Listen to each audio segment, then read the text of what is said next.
Hi, this is Julie, and before we begin, I want to take a moment to invite you to help me celebrate 3 years, 70 episodes, and 40,000 downloads of the Mother's Quest podcast. In honor of this milestone, I'll be recording a special solo cast with my reflections on the last 3 years, and I'd love to include some messages from you. Head over to mothersquest.com/podcast and use the SpeakPipe tool or your own recording app of choice to send me a message with your thoughts about Mother's Quest, your favorite episode, or a way that our community has impacted you. I'm looking forward to sharing some of your voices alongside mine in this celebratory recording that will come to you in the new year. Now onto the special Season 4 finale episode with transgender model and activist Corey Rae and her amazing mother, Judy Blank.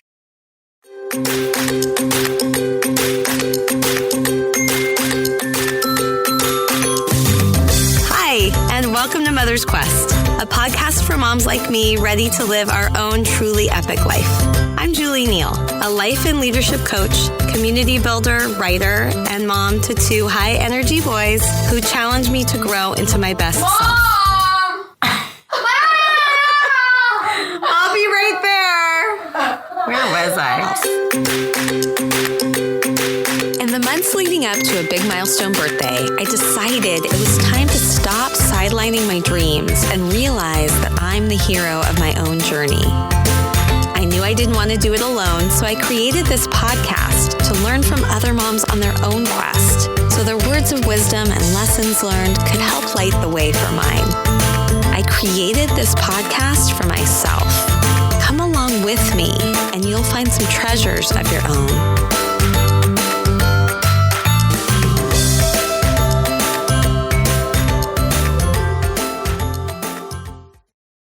Hello, and welcome to the Season 4 finale episode of the Mother's Quest podcast with 2 special guests and dear family friends, transgender model, activist, and writer Corey Rae and her talented and trailblazing mother, Judy Blank.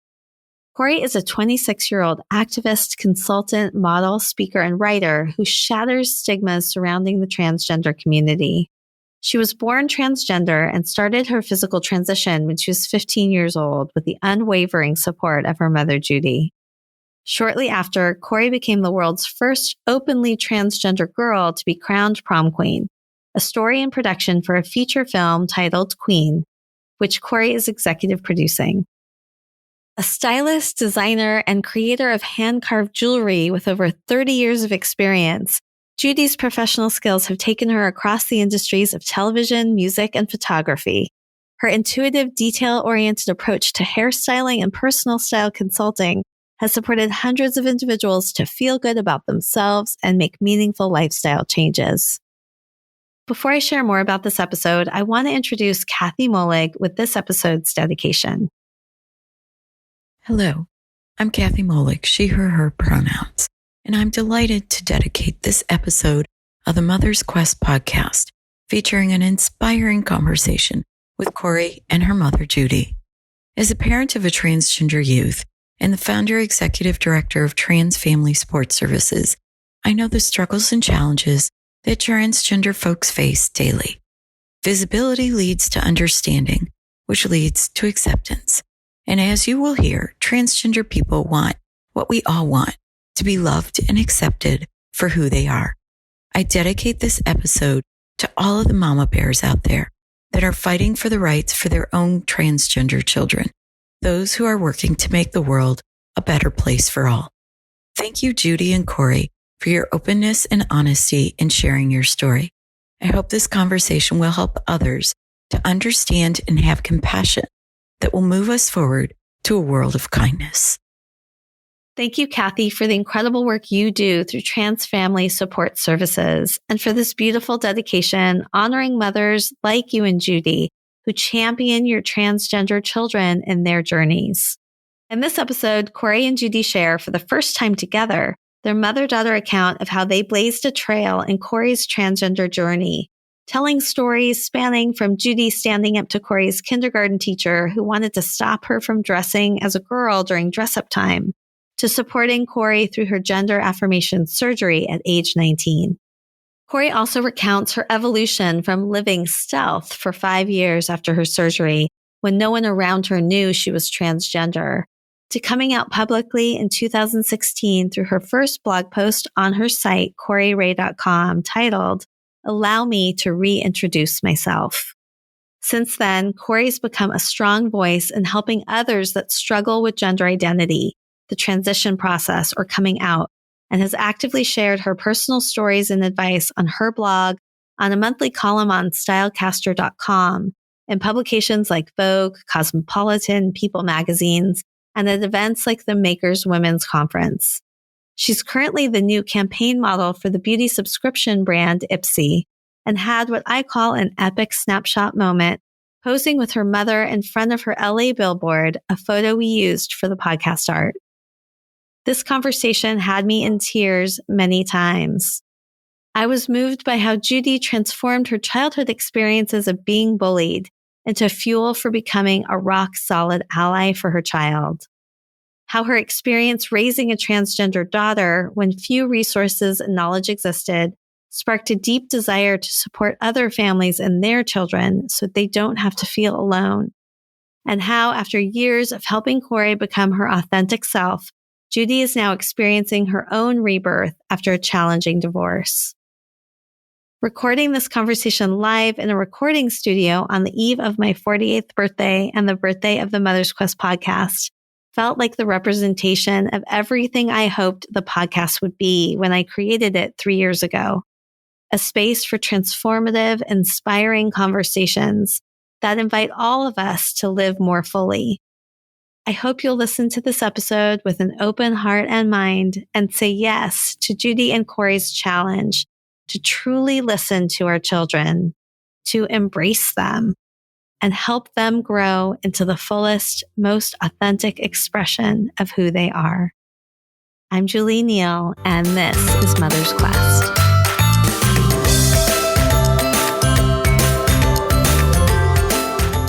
Judy and Corey, welcome to the Mother's Quest podcast that we are recording Thanksgiving weekend together in Los Angeles at 48 Windows Recording Studio. This is amazing. I don't normally record in a sound recording studio. I usually do it from my home, from my laptop. But when I thought about this particular conversation with the two of you and this particular time of year, so my birthday is tomorrow and I'm about to close out the 4th season of the Mother's Quest podcast, I just felt like this particular conversation warranted a special kind of way to record and to be together live and in person. So I'm really honored and so appreciative to be here with you both. So are we. We're very honored for asking us to be on here. Likewise. So I'm going to start with the first question that I ask every guest. But this time I want to ask the question of you, Corey. Tell me a little bit about your childhood and the impact that your own mother, Judy, had in shaping who you are today. I obviously maybe not so obviously, had a very interesting childhood. I like to say that I was born transgender, which, was unbeknownst to everyone else, especially in 1993. But I grew up just really attracted to all things pink and feminine. I really loved Barbies and Disney princesses, most of all. And of course, I really idolized people like Britney Spears and the Spice Girls. And I saw, movies like Clueless and Legally Blonde. And I just really felt a connection to these types of things. But society may not have agreed with my natural desires to like those things, because when I was born, the doctors told my mom she had a little boy. And I think that, and I'm sure my mom will chime in or correct me afterwards, but, she thought she might have been having a girl. She didn't really know what she would be having with me. She didn't find out the gender beforehand, which I think is pretty cool, because I think gender reveal parties are not the best. I really don't agree with them. So I think it was cool that she didn't really, want to know beforehand, but really only had the name Julie, which is funny, picked out for me. That is interesting. I don't think I knew that. And she didn't really have a boy's name. And in the hospital, there was a lot. And again, she could better tell the story, I'm sure, but really was hemming and hawing over what to name me. And your sister, Auntie Doodles, came up with Corey, and she said, well, can't you see all the girls in high school saying, look at that hot babe, Corey? Which is interesting. That's exactly what she said. And I was like, okay, but great. It's interesting that one, she knew I'd be hot, and two, I'd be attracting a lot of people. She foretold the future. She did. And, at first spelled it Cory, which is predominantly the male spelling. And something didn't feel right. And my mom soon after changed it to Corey, which is the unisex spelling, which eventually would really help me in my transition, especially when I lived stealth. But growing up, I, just was always in the Barbie aisle and was always looking for the pink stuff. And I didn't really see anything wrong with it until the outside world would speak in front of me. One of my first memories is really actually of like my brother when my dad would take us to Toys R Us and my brother would say, well, why are we in the Barbie aisle? Why are we here? I don't want to be here. And he was so embarrassed to be there. And I just remember my dad, if he did anything good, it was this. He said, this is what Corey likes. You go get a different toy. This is what Corey likes. So instances like that, I had a kindergarten teacher who told me I wasn't allowed to play dress up anymore. And I went home and I told my mom, and she went in the next day and said, if you tell my child what they can or cannot play with again, I'll bury you in so much paperwork your head will spin. Yeah, something like that. Something like that, along the lines of that. And so I just knew that there were people who didn't like what I liked, but I didn't know why. And when I really started to notice that something was, quote unquote, different about me was when parents were talking to my mom in front of me about play dates that I was having and thinking I had inappropriate behavior, playing dress up, playing with Barbies, wanting to play makeup. And what would seem at the time in the 90s like something very odd for a little boy to be doing, I didn't think anything was wrong with it. But my mom was always that point of like saying, no, this is okay. Just do what you want to do. And she really raised my brother and I the same, which was she let us do as we pleased. My brother, who turned into a heterosexual cisgender male, also played with Cabbage Patch dolls and with my Barbies and painted his nails bright pink and orange. But he went on one path and I stayed on mine. And I think what was so great about that is she didn't say, well, this is just a phase or this isn't a phase or something's wrong with my child. She just let us do as we please, which is what all parents should do. They should just let us be and live our lives and find ourselves, with some rules, of course. For the most part, knowing something was different about me. But when we moved from Los Angeles to New Jersey, I was in the middle of the second grade and I was 7. A state like New Jersey and a town like Millburn, Short Hills was very different than Los Angeles. And I really noticed it then with the kids. And they thought it was weird that I would bring a Barbie for show and tell and play dress up. And I started to realize things like what being gay was, but I didn't feel like I was a boy who liked other boys. So I didn't identify with being gay. And I truly thought that no one else in the entire world could understand what I was going through. I was like, I feel like a girl, but no one else sees it. Why doesn't anyone else see this? And Halloween was really my only day where I could feel free. And even then in school, as I got older, I had to not be the girl costume in school and then be the girl costume later. I remember one year I had to go to kindergarten as a clown and then I was Megra at night. And so I realized that very young, that I was going to have to perform, which is what I did. And we all perform. We're all performing every day. But I knew that I would have to perform the rest of my life, or so I thought.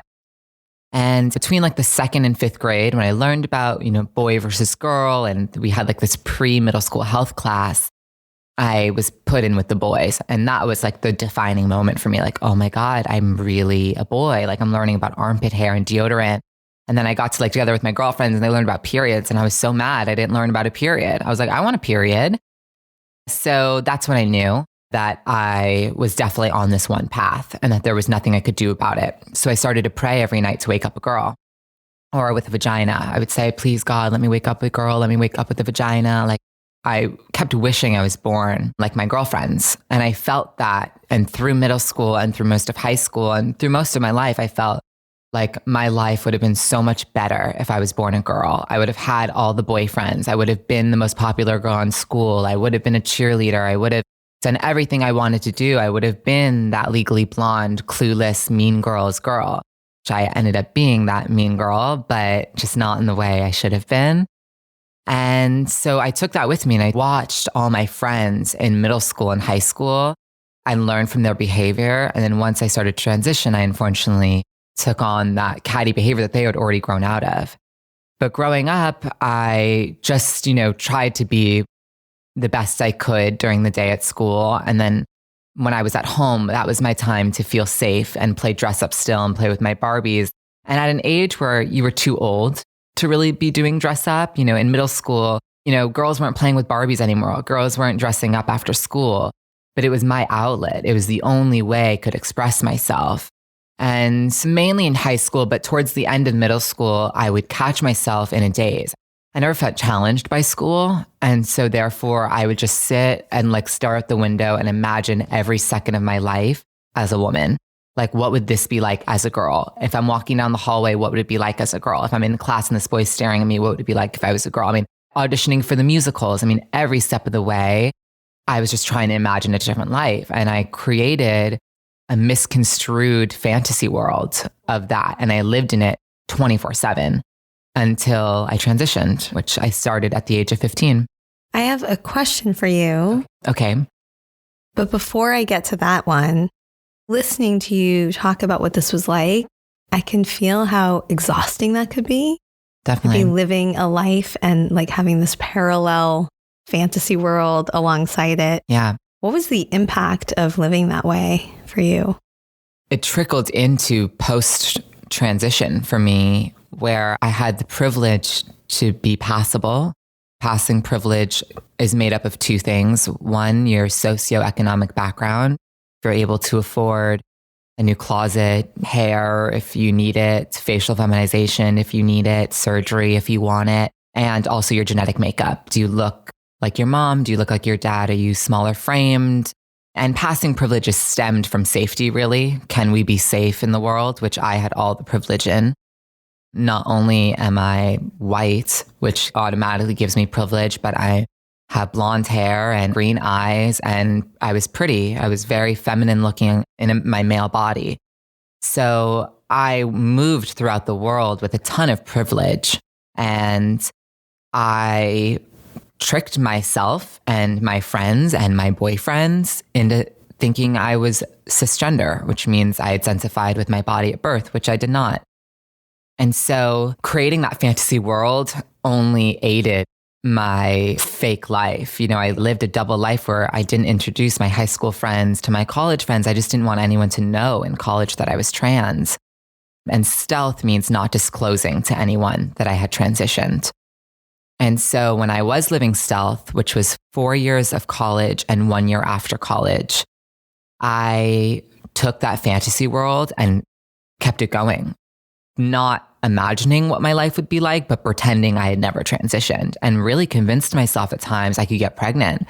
I could live completely under the radar forever and have to decide when to tell my kids. I also didn't ever want to be a transgender activist. It was never something I thought about. I had always wanted to be in the spotlight. I still do. I love attention. I feed off of entertaining people. That's just my calling in life, is to be in front of people. But I didn't know that. I think I was very lost for such a long time. And before becoming an activist and a model and a writer, I thought I could live a very under the radar life and just marry an extremely wealthy man, because I was dating rich men in New York. And I was like, this is good. I'll marry a rich guy and I'll have kids and I'll live in suburbia and maybe I'll own a PR firm because I was a PR major, and that'll be it. And I'll live very quietly and no one will ever know. But I realized quickly that that wasn't going to be possible, because the transgender movement, the rebirth of the revolution, happened way sooner than I thought. I really expected people to start talking about trans people publicly maybe when I was in my 40s or 50s. But Caitlyn Jenner came out. And when Caitlyn came out, it opened up the conversation for us to be seen and somewhat understood. And that's when I realized like, oh my God, I have to do something. Like everyone's going to start thinking of trans as this one thing, which is fine. It is still to this day older people who are realizing that they're trans and they are married and they have kids and they've been dressing up in secret.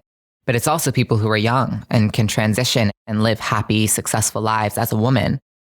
So I realized I needed to help people start to treat us and perceive us differently. And that's where the fantasy world stopped and the real life came in when I had to start owning the fact that I was trans after 5 to 7 years of transitioning. The question I was wanting to ask earlier, still with me. I talk a lot about what I call spark moments, like a moment where everything shifts and it just becomes a catalyst for change. I'm curious about whether there was a spark moment for you that helped you realize that you really did want to transition. There were 2 moments, one where I knew I was trans and one where I knew I'd never go back, so to speak. Because that was always a question. In the 7th grade or the 8th grade, we were in career day in middle school and mom came in to show her advertisements that she did in different magazines. And every kid, there's 25 of us in a class, got a different publication. And mine was a People magazine. And I was flipping through it in class, not paying attention to what she was saying. And there was an article about a female to male transgender teenager. And I saw the word transgender and the quote was, "I'm trapped in the wrong body," and it hit me. I was like, oh my God, I'm transgender. This is it. And before then, like I said, I really did not think anyone in the entire world felt the same. I truly thought I was the only person on planet Earth that felt like I was in the wrong body. And although that sentence says trapped in the wrong body, I have to say I don't feel that transgender people are trapped in the wrong body. They're in the right body. I think it's our society that has made such definitive social constructs that we haven't had room to be anything other but man, woman, boy, girl. And transgender has been around since the beginning of time. I say this often, there is evidence of male DNA'd cavemen bones in the female burial style. Mummies, Aztecs, Incas, Mayans, Asian cultures. I mean, every culture in the world has had evidence since the beginning of time of transgender people. And it's only in recent history that we've ostracized the community, which I didn't know until way after my transition. I was in Amsterdam studying my junior year of college when I found that out. And I was years away from my transition. I had already had surgery. And that was the first time I realized that trans people have been around since the beginning of time. So that was, anyway, the first aha moment, the light bulb, like, oh my God, I'm trans. And I took the magazine article home and I read it over and over for like 2 weeks. And eventually one night I took it to my mom. I went into her bedroom with the magazine and I said, do you think this girl is covering up for being a lesbian? Or do you think that this trans thing is real? And my mom, who with, unbeknownst to me, had already been doing a little bit of research, said something along the lines of, no, this is real. This is something that is happening or possible. I don't remember the exact conversation, but that was like a great moment for me. And then a couple days later, I went downstairs when she was working at her desk and I said, Mom, I want to be a girl. And she's like, are you sure? And I said, yeah. And then I went and I sat on her lap and we cried and I told her about this fantasy world that I had created in my head and all my hopes and dreams. And I just said, don't tell anyone. And she was like, well, I have to tell my stepdad. And I was like, okay, but no one else. I don't want anyone knowing. And then a couple days later, she actually came to LA and it was your sister who... I was driving with your mom. Tell me what happened. And Corey had just told me, you were 12, that she figured it out. And I was relieved because I had been waiting and waiting and waiting and waiting for her to come to me. And I never wanted to plant the idea in her. I just wanted it to be her own thing. And I was so relieved that she finally figured it out that I wanted to tell everybody. And Corey said, you can't. When someone tells me you hold a secret, I hold a secret. My parents didn't know. My son didn't know. And your mom and I were driving in the car and she was talking, how's Matthew, how's Corey, how's catching up. And out in the clear blue sky, she said, I think Corey's transgender. And I could not say a word. Wow. I don't even think I've told your mom that. Yeah, well, she'll hear it now. Yeah, she will. Yeah. Anxiously waiting for this Yeah. conversation. And it took a long time, for me to really find the proper resources. And I went to the library and I went to bookstores, and it was very difficult to treat an adolescent for sure. There was no path for you to follow yet at that time. And I started reading articles, and I want to get to you, Judy, soon to hear more about this from your perspective. But before we do that, I do want to hear a little more, Corey, about what do you think was the impact that your mother had on your journey? I wouldn't be alive without her. That's for sure. Obviously. It was the most crucial and critical part of my life, because the way in which she raised my brother and I, whether or not she knew it, was the catalyst to knowing I was safe somewhere and I was supported. And kids need that. And I, of course, needed that. But I was 15, and all teenagers need to know that they're safe somewhere.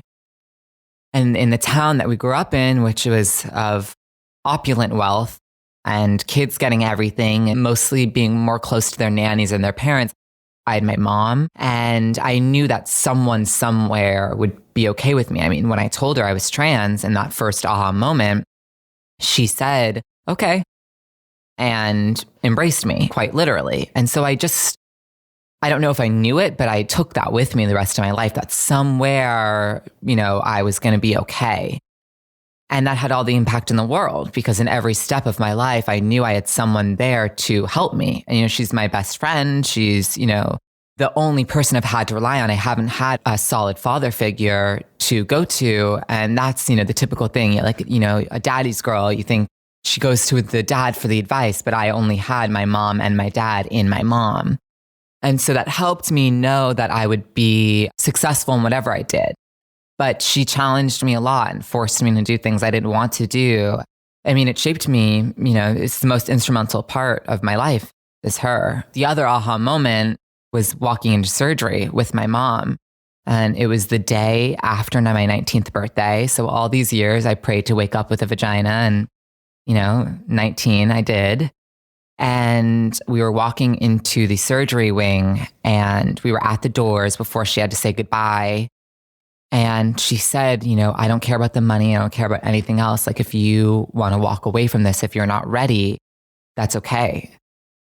And I said, Mom, I woke up with a boner this morning. And if I could never wake up with that ever again, I'll be happy. And that was my second moment where I was like, I never want to feel this way ever again.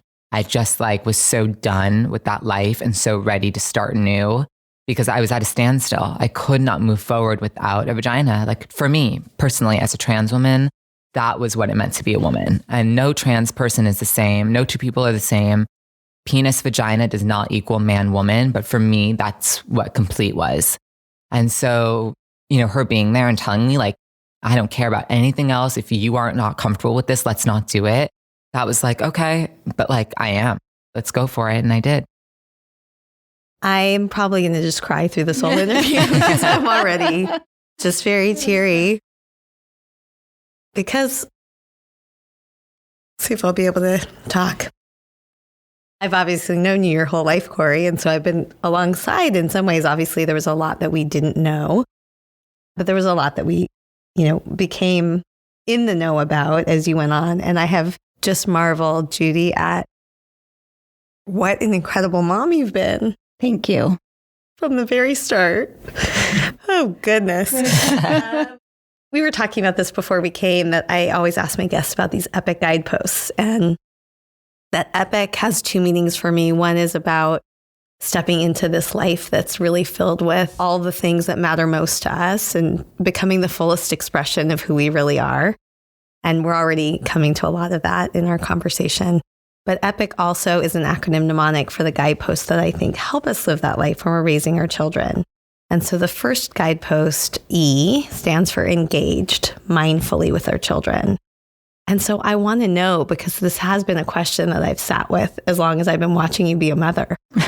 How have you been such an amazing, mindful champion of a mother for your children? Tell me so I can learn from you.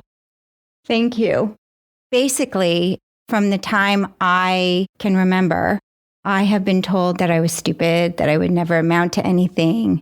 People just said horrible things to me through my life. And one is because I had learning disabilities that were not detected, because back in the early 70s, people were not aware of that. And even a teacher had said to me in frustration because I wasn't understanding division, and she had said, Judy, just marry a man with a lot of credit cards. I wanted to ask what a credit card was, but I knew she was already, you could tell she was putting me down, so I didn't. But when I did finally get my own credit card, which was at a time where you had to prove you earned a certain amount of money, it wasn't like today, you could just get a credit card. It all came back to me. And I just always knew that college was not an option, and that I had talent, and I was in school to become a hairdresser at 17. And I knew that what I wanted more than anything in this whole world was to have my own family. I felt very alone as a child. Both my parents worked, and, it was called a latchkey kid. I would come home and let myself in at a very early age, and it was lonely. And I remember thinking, I won't be lonely if I have my own family, and maybe that's the only thing I'll be good at. Your mom was around all the time, and I was around all the time, and I wanted to be like your mom. I wanted to be able to be the same kind of mom she is. Stay at home, have little things on the side, because remember your mom sold jewelry, and just love my children and support them. And I had been bullied so much as a kid that I would never allow that to happen to my children. And I was a tiger. And if you stepped on my kids, you were done. Like, it just wasn't going to happen. And I was calm about it. Corey's making a little expression over there. Well, but I was fierce, and I was absolutely not unacceptable. Like in kindergarten, the teacher wouldn't let her dress as a girl and came to me and said, this is not going to happen. I said, it is going to happen. And if I find out that you've stopped Corey from being who she wants to be and dressing as she wants to dress at her free time, you're going to have a problem with me. And I may have said something about burying her in paperwork, who knows, but I could get like that, definitely. And it just was time and time again. And, I knew in my gut, deep down inside from the start, even at childbirth with Corey, there was something different about her.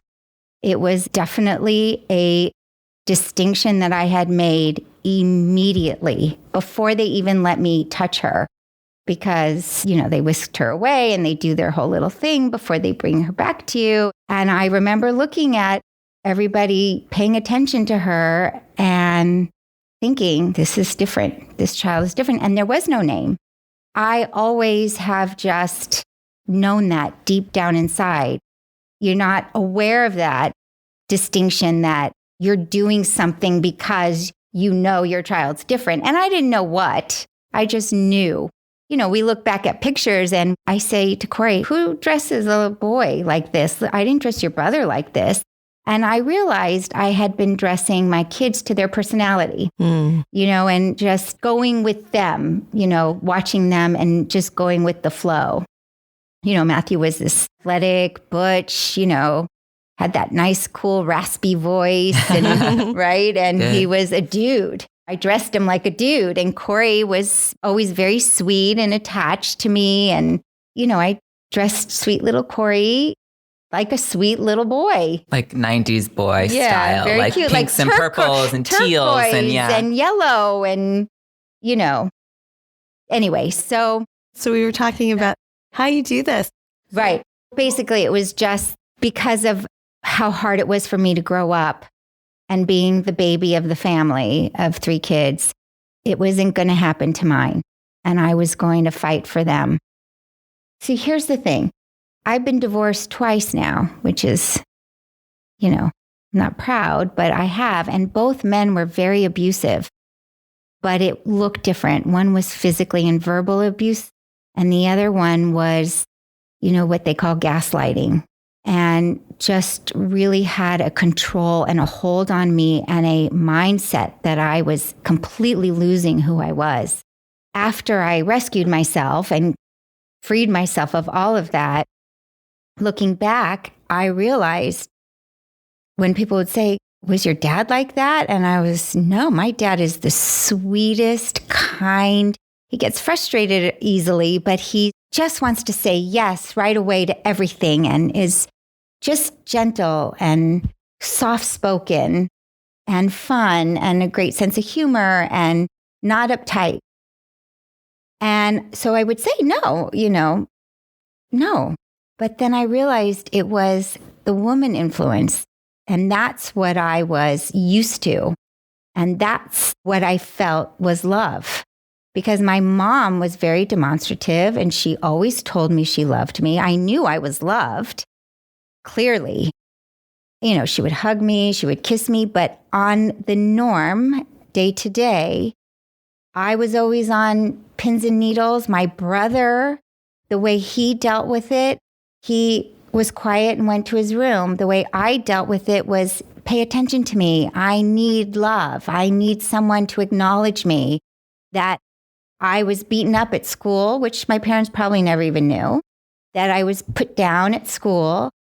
So I think all that is how I formed being a mom. I can do this. This is one thing I know I can do. And even my mom says I was born to be a mother. Like my mom, she's very complimentary to me. So much of the mother that you have become is a lot based on your own kind of painful lessons growing up. 100%. What would be like your biggest words of advice for me or other mothers? Really listen to what your children are saying, that they're probably not saying it to you directly, but look at their behavior and their actions and pay attention. And I would say this, and when I coach parents that come to me out of fear because they're afraid for their child, the number one thing you want to do is not parent from fear. And it doesn't matter about anybody else. Everybody's afraid at every new moment in their life. A new job, a new home. I just moved from New Jersey back to California. That's scary. But if I allowed my fear to stop me all the time, I wouldn't be anywhere. Neither would my kids. And so I think Corey has the strength she has because she's been taught not to allow her fear to stop her from being who she wants to be. And so I say to parents, don't parent out of fear because it will stunt them. We're going to get to the I guidepost. I have some questions, some follow-up questions about that because, of course, I'm like, okay, how do we do that? And I think some of it is about how do we care for ourselves or where do we find support to be able to be in the right mindset so we're not in a place of fear. But I think this is also a great segue about Corey's strength to talk about the guidepost P, which stands for passionate and purposeful. I would love to hear today, the person you are today, what guides you? What do you want to quest for? What is the change that you are trying, an impact that you're trying to make in the world now? My passion is global change in a lot of different ways. Environmental, homelessness. I mean, I deeply care about a lot of issues. My main focus, though, is, of course, on the transgender community. Again, because I have been so lucky to move throughout the world with such privilege. And we were just talking about this last night. Like, my mom and I saw 3 different trans people in, a matter of an hour, which back in the day, I was the only person walking around that I knew of. And of course, that I knew of. But there's a lot of different emotions when I see another trans person. It's really sad at first, and then I feel really happy. Sad because, one, it's hard. I used to say I wouldn't wish being trans on anyone, which, isn't of course true today, but it's just a hard life right now. And also, there are so many trans people that, I just know what they all go through, not because I may have gone through it, but because I know the stigmatized version of the story.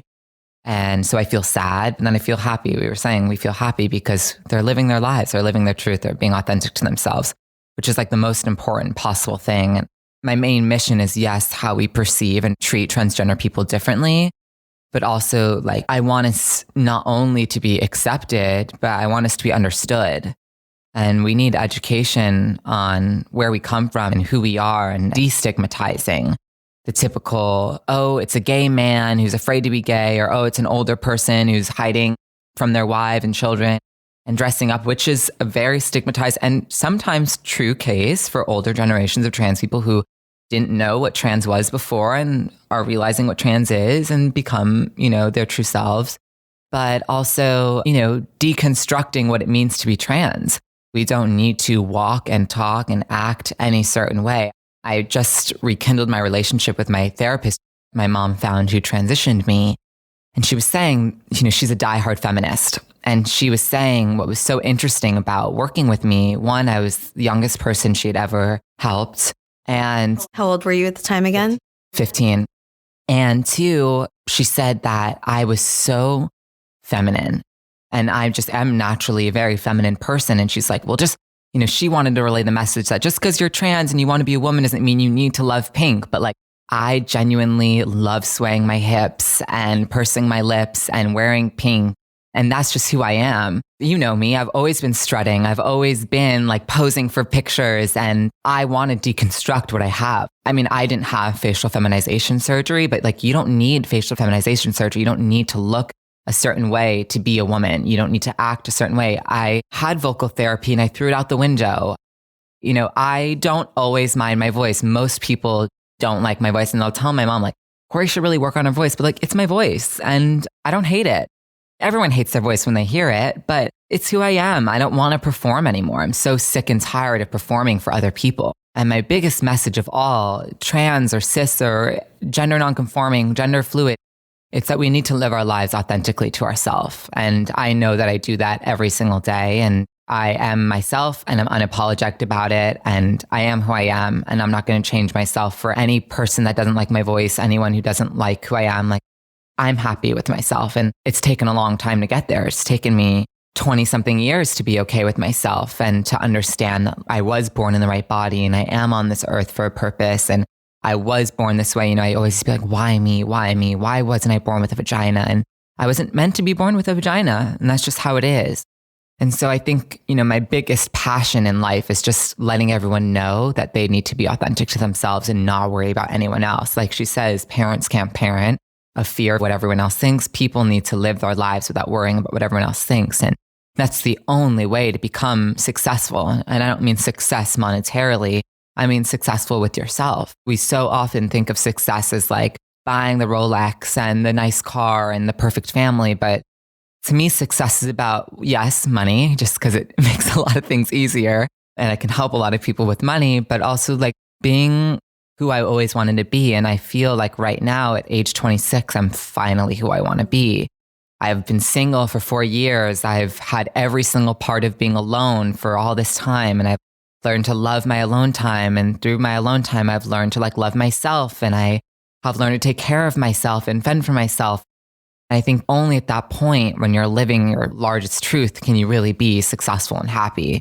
And so that's, my biggest passion. But of course, right now, it's about how we can destigmatize the transgender community and what we can do to better understand us, because we are at a place of surface level knowing what we are or who we are, but we really, really have no understanding of what we go through. That surgery must be so painful, but what about people who don't want surgery? Why is it just pre-op or post-op? What about non-op? People who don't need a penis or a vagina to equal man or woman. What about, facial feminization surgery? Why don't we need it? Why would we need it? Just all the things in the world. Don't ask me if I get a period, because obviously I don't. And I think that it's not maybe that obvious, but we need to get to a place where we are educated in school. No, transgender women can't menstruate. Yes, transgender men menstruate up into a certain point. We need to be taught in our school systems about gender and sexuality, because it would alleviate so much stress. And I threw away that, quiet lifestyle that I wanted 3.5 years ago because I wanted to make a difference. And I chose to put myself in the public eye, but I want to answer those questions. It's my career and it's my job to answer those questions, but it's not every transgender person's responsibility to answer your questions. And the only way to take that away is if we start educating ourselves on it by ourselves and in schools. Otherwise, the relationships that you'll have with those transgender people you meet will be solely based on you trying to learn about them, and that's not a relationship. And I think my biggest thing, and I learned most about this through dating, is like, I don't want to be questioned about my gender on a first date, just like I wouldn't question him about being cisgender. Oh, how was it knowing who you were from birth? How'd your penis grow naturally? I mean, I don't know. Like, I'm not going to ask you those questions, and I don't want to be asked those questions. And so it's kind of led me to want to just speak out about how, I hate to use the word normal, but human we are. We're just human like everyone else. And that's right now my biggest passion, is making sure that not only Americans, but the world sees us for who we are, which is just another type of person. I'm like cheering. I wish we could have like literally like, I don't know, I'm envisioning, we're in a recording studio with guitars, but I'm like, if we had drums, I want to like be drumming, that more people can hear what you're sharing. And it's so important. And I hope that this conversation does reach far and wide. Tell me briefly, what are some of the platforms or vehicles or ways that you are getting your message out right now? Most predominantly Instagram, which I've worked really hard on and is thankfully starting to really grow and expand. I have a blog, but my column on Stylecaster is really important to me. I write a monthly advice column targeted towards trans people, but it's really advice for everyone. My column on Stylecaster, my blog on CoreyRae.com, my Instagram, which is I'm Corey Rae. And social media really is the best way, but I love going on podcasts and I love doing speaking engagements. And I think the best way is just to Google and explore. And can we talk a little bit about the movie that's going to be coming out? Oh, yeah, of course. I'd love to talk about it. So I love that I didn't have to lead with this, but I am the world's first openly transgender prom queen. I won prom queen back in high school in May of 2010. Which is almost a decade ago. And I did start transitioning 10 years ago in November. So it's been interesting a whole decade. But the movie is called Queen. It'll be a feature film that is a coming of age high school prom story told from a transgender perspective, where the trans girl gets everything she's ever wanted. But it is the first feature film of its kind where it's a prom story told from a trans perspective. And it's a true coming of age story, but the lead character, Corey, is transgender, and it is about my transition. It's based off of my college admissions essay, which I adapted into a blog post, which we adapted into a script, which is now being made into a feature film. So we're very excited, and it's in production right now. And we'll be in a theater or streaming service hopefully soon after we film it. I can't wait to see it. And I have no doubt that it is going to be incredibly impactful. I hope so. Thank you. Judy, I want to come back to you again. Okay. For the Epic I Post I, and hear a little bit about how did you invest in your own, so I stands for invested in yourself. And it's as a mother, not only pouring ourselves into our children and helping them live their lives and their dreams, but also remembering that this is our life and sustaining ourselves and providing care, even filling our life with the things that are meaningful and bring us some joy and happiness. How did you do that for yourself as you navigated this really challenging road? What are like maybe the, 2 or 3 things that you relied on to sustain yourself through that process? That's actually a very tough question, because I've identified myself as a mom for so long, and my purpose are my children, and it has defined me, especially going through what I've been going through, not really having my own life for the past 19 years, or it was actually 16, but, trying to find myself again. And I couldn't tell people about Corey. And when I was getting ready for her to transition, I knew I had to distance myself from some people because they would not understand or get it. And so I really didn't have anyone to help me through it. So I think that I just poured myself into my children even more. And I used my outlet of designing and carving fine jewelry, making fine jewelry as my release and my time. I mean, the gym was, getting my head straight and set for the day. So that helps me still to this day. But I don't know. I feel very alone in that. I still feel very alone in that. Corey's transition was at a time where there wasn't a community. I kept getting, oh, you're Corey's mom. So I just kept to myself. I feel like there's so many milestones happening in this conversation. There's the decade for you, Corey. This is the second day, Judy, that you're in Los Angeles after moving back from New Jersey. And it feels like it is a new beginning for you and an invitation to claim your own life in a way where, well, this is my wish for you, that you can still be a present, incredible mother. It can be part of defining who you are, but that you can also now forge your own path and live your own quest and fulfill your own dreams. Yes, which is so interesting that we're doing this when I've literally just come back to finding myself again. And it's interesting because I went back to my maiden name just about 6 months ago. And I did the process before the final decision to move back to California. I realized I'm going back as me, going back as Judy Blank. And with Corey's advice, I've been writing down my stories and I'm putting it in order and writing this book, Back to Blank, is basically what we want to call it, which is so funny. The name that didn't serve me all my life because of my learning disabilities and being teased, blank brain and all that, I'm owning. So I'm starting to own myself again. And I have a couple of projects that I'm working on about new beginnings and spreading your wings and soaring. What are those projects? Well, I'm designing a very important piece of jewelry. It's funny because one day I was walking around my house and I was looking at all these, like my dish towels and a card that I had received and this beautiful glass dish I had was a lot of butterflies. And I realized that butterflies come out of their cocoon and like the little hungry caterpillar, that's one of my favorite books, you emerge into your true self, your true beautiful self. I own this design that I've made into my logo, and I decided to put that design in making that the body of a butterfly.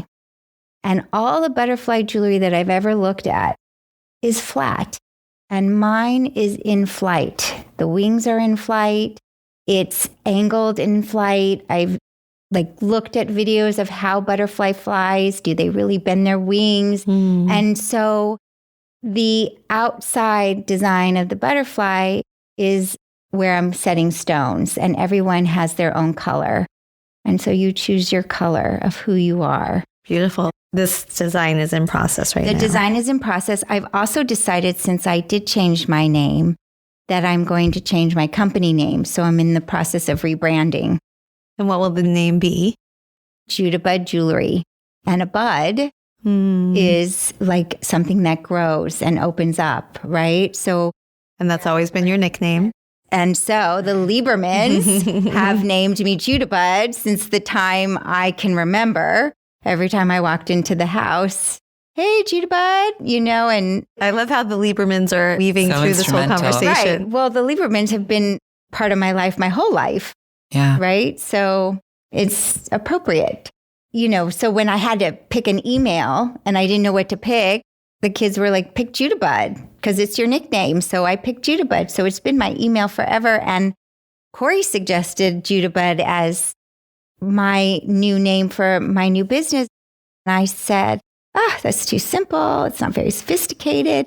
And a friend of mine who is in branding said, what are you talking about, Judy? You're looking at it as the buddy, but it's a bud. And I was like, that's it.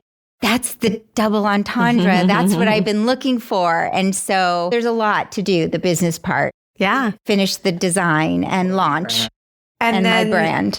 Are you still on a quest to support other families? 100%. It never leaves me. I am available and open to anyone in need because I never wanted anyone to feel lonely and not the fear of unknown or what do I do? It was such a long process. I mean, it was 3 years from the time Corey finally told me what was present for her and who she was to the time I found a resource. And so even though there's a lot of resources out there, people don't really know how to get them or how to get started. And I can counsel them in a way that a therapist can't because I counsel them from a parent's point of view and what they might incur with their friends or in school that has nothing to do with a law, or it's just, how did you do this when you were thinking this? So I help them through that process. And also, when you transition, it's not just the trans person who's transitioning, the whole family transitions along with you. And what she does is she helps people become comfortable being uncomfortable and helping the entire family transition. And then using her talent, which is in design and fashion and hair, to help trans people in need, especially trans women, in the beginning of that process were so lost. I mean, again, another instrumental part of her being my mom is the fact that she was able to help style me and help me feel comfortable in a body I felt completely, not even that I felt uncomfortable, I hated my body. I mean, getting up every morning and putting on the clothes I had to put on was the worst way to start a morning. And all I wanted was to put on a mini skirt and a tank top and leave my house. And of course I couldn't. And so having her style me and helping me grow my hair out and putting a couple foils of highlights in and then helping with my makeup, like that was so instrumental to my transition. But of course, not only do so many trans people not have the support of their friends or their family or their church or their temple, but they don't have someone at home helping style them. And that's what we need. We need more of her to help people become authentically themselves on the inside and on the outside. So I love that the I invested in yourself is taking a different form now in this new chapter where you're really investing in your business and your jewelry and your gifts and your talents and your ability to help and guide other people. Yes, thank you. I can't wait to see what unfolds. Thank you. I believe in you. Yeah, Thank me too. you. Well, we've arrived at the C, which stands for connected to a strong support network. And you've already started to touch on this about, that it's really the whole family. Corey, I'd love to hear a little bit more. I know I've been observing your journey change, and you've even alluded to this, that for a while you were stealth or you didn't really identify or you weren't out about being transgender. How has that shifted for you, and where do you find your source of connection to a support network that's bigger than yourself? I mean, when I first came out, it was after the Pulse nightclub shooting in Orlando, Florida, which was in June of 2016.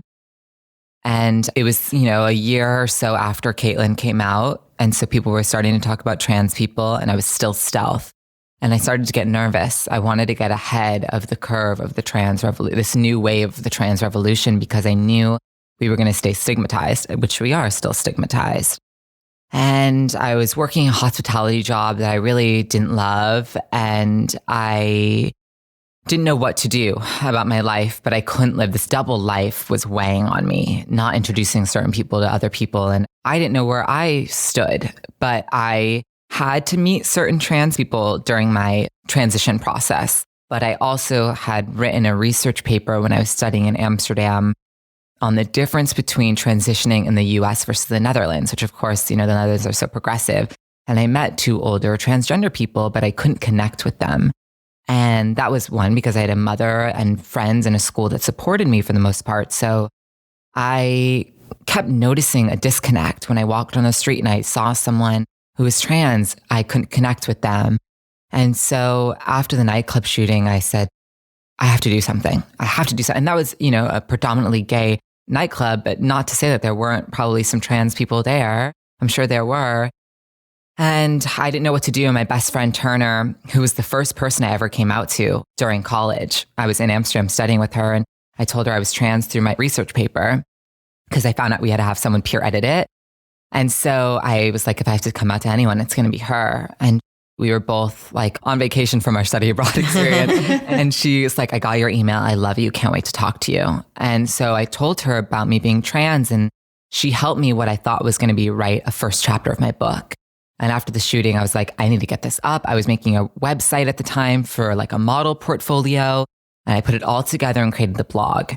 And I called this first post, Allow Me to Reintroduce Myself. And it was a very lengthy blog post about why I kept myself a secret for so long.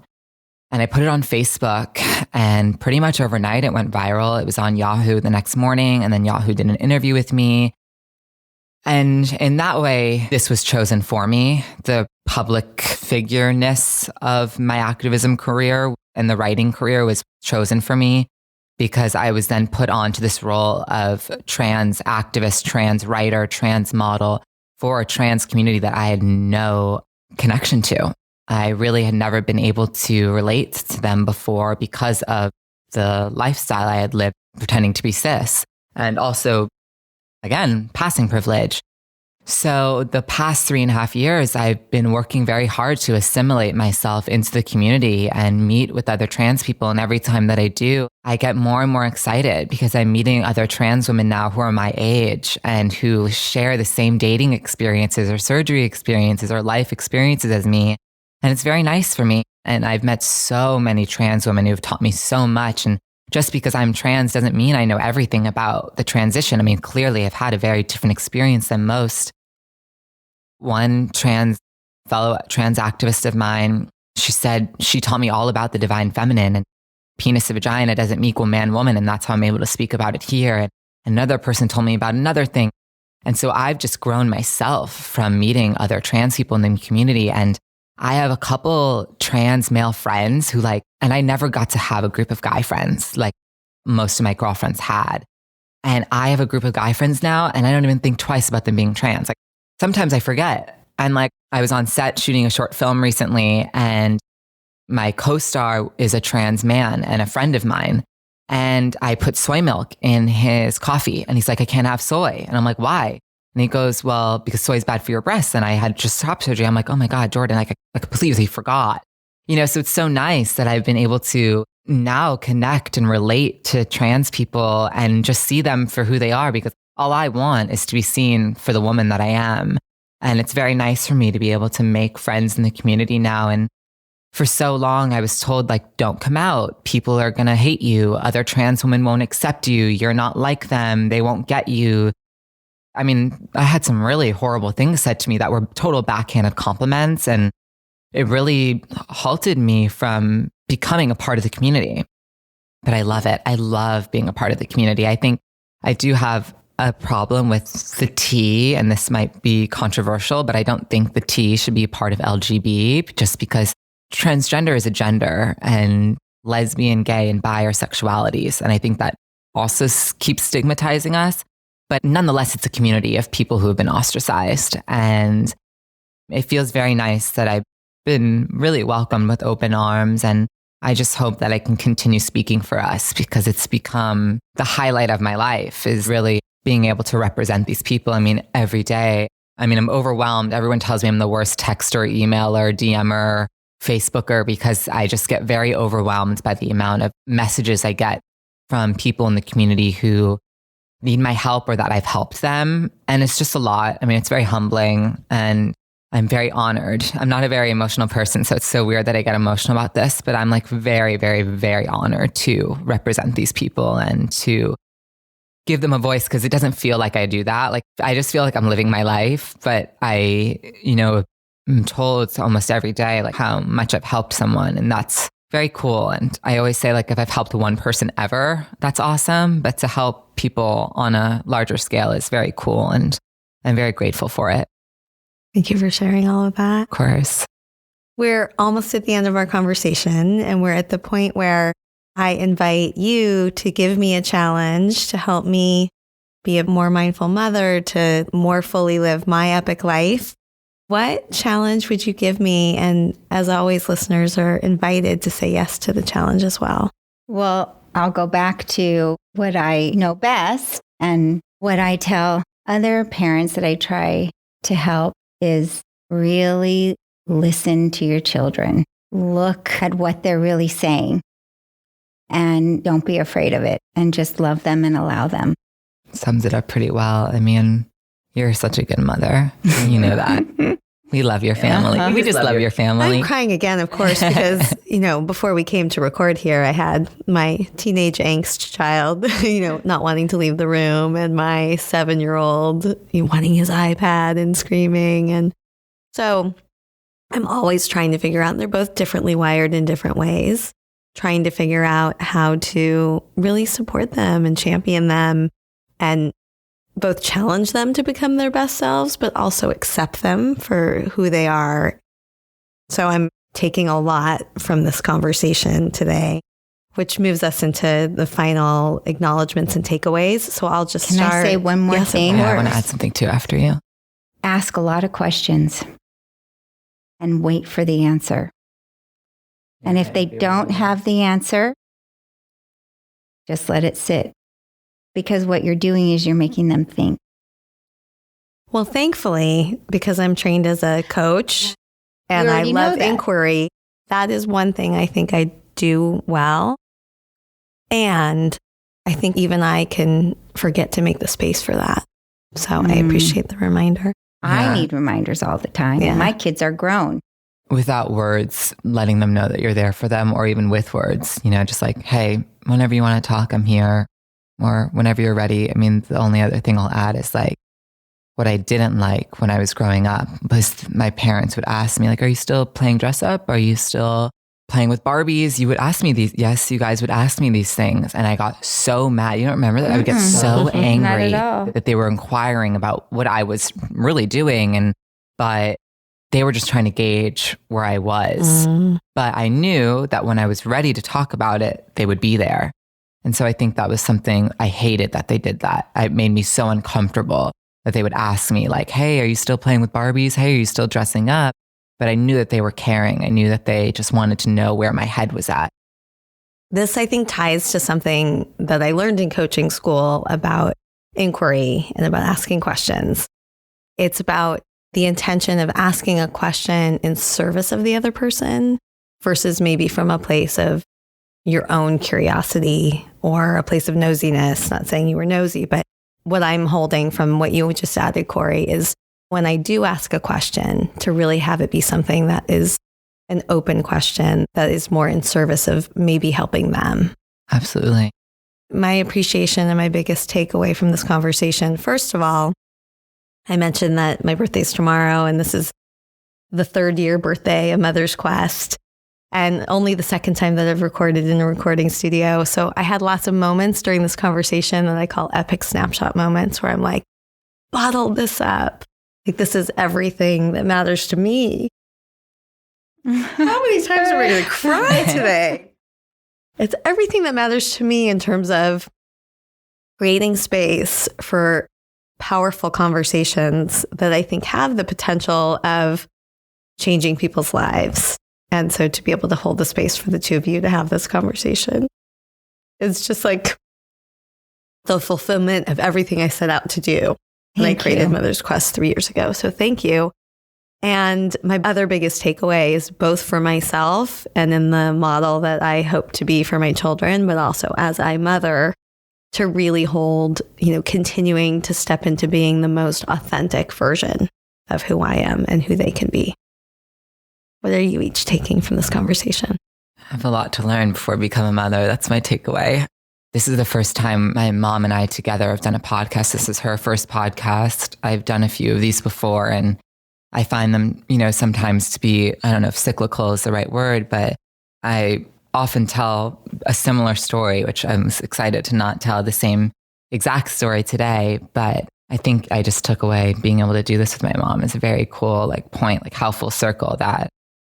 I started this journey here in LA, taken to New Jersey, where I transitioned, which I don't think I would have ever been able to survive and transition anywhere else to the fullest of my ability.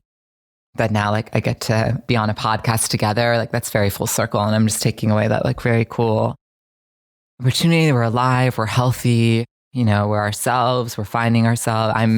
She's having her own rebirth. I had mine at 19 and she gets to have hers now. And it's exciting. It's very cool that we get to just do this together and be here with you, which is so crazy. I mean, your parents and my grandparents met in the 60s when they both moved to LA, 1961, something like that. Yeah. Also from Backy. Right. So it's also very interesting that our first podcast together happens to be with our oldest possible family friend. So it's very cool. Thank you. Very serendipitous, right? Yeah, the synchronicities. What are you most taking away, Judy? Oh, just everything's so surreal right now because of I'm back where I started, where I, should be to continue my growth and my rebirth. But just how blessed I am of the love and support I have in my life, which is a lot, both on the East and the West now, that your podcast, how important it is for parents, because regardless if your child is transgender or not, or gay or whatever it may be, every mother needs guidance and help and just words of relief that they know they're okay and that this is normal and this is what they're supposed to be doing. And I just am proud and honored that I can be part of it. Like, who would ever think, right? Because you have a lot to say. Yes. I guess the last words I'll say to both of you are just how thrilled I am to be the first to have the two of you on a podcast, because it will certainly not be the last. And I just can't wait to see what continues to unfold and to cheer you on all along the way. Thank you. Thank you.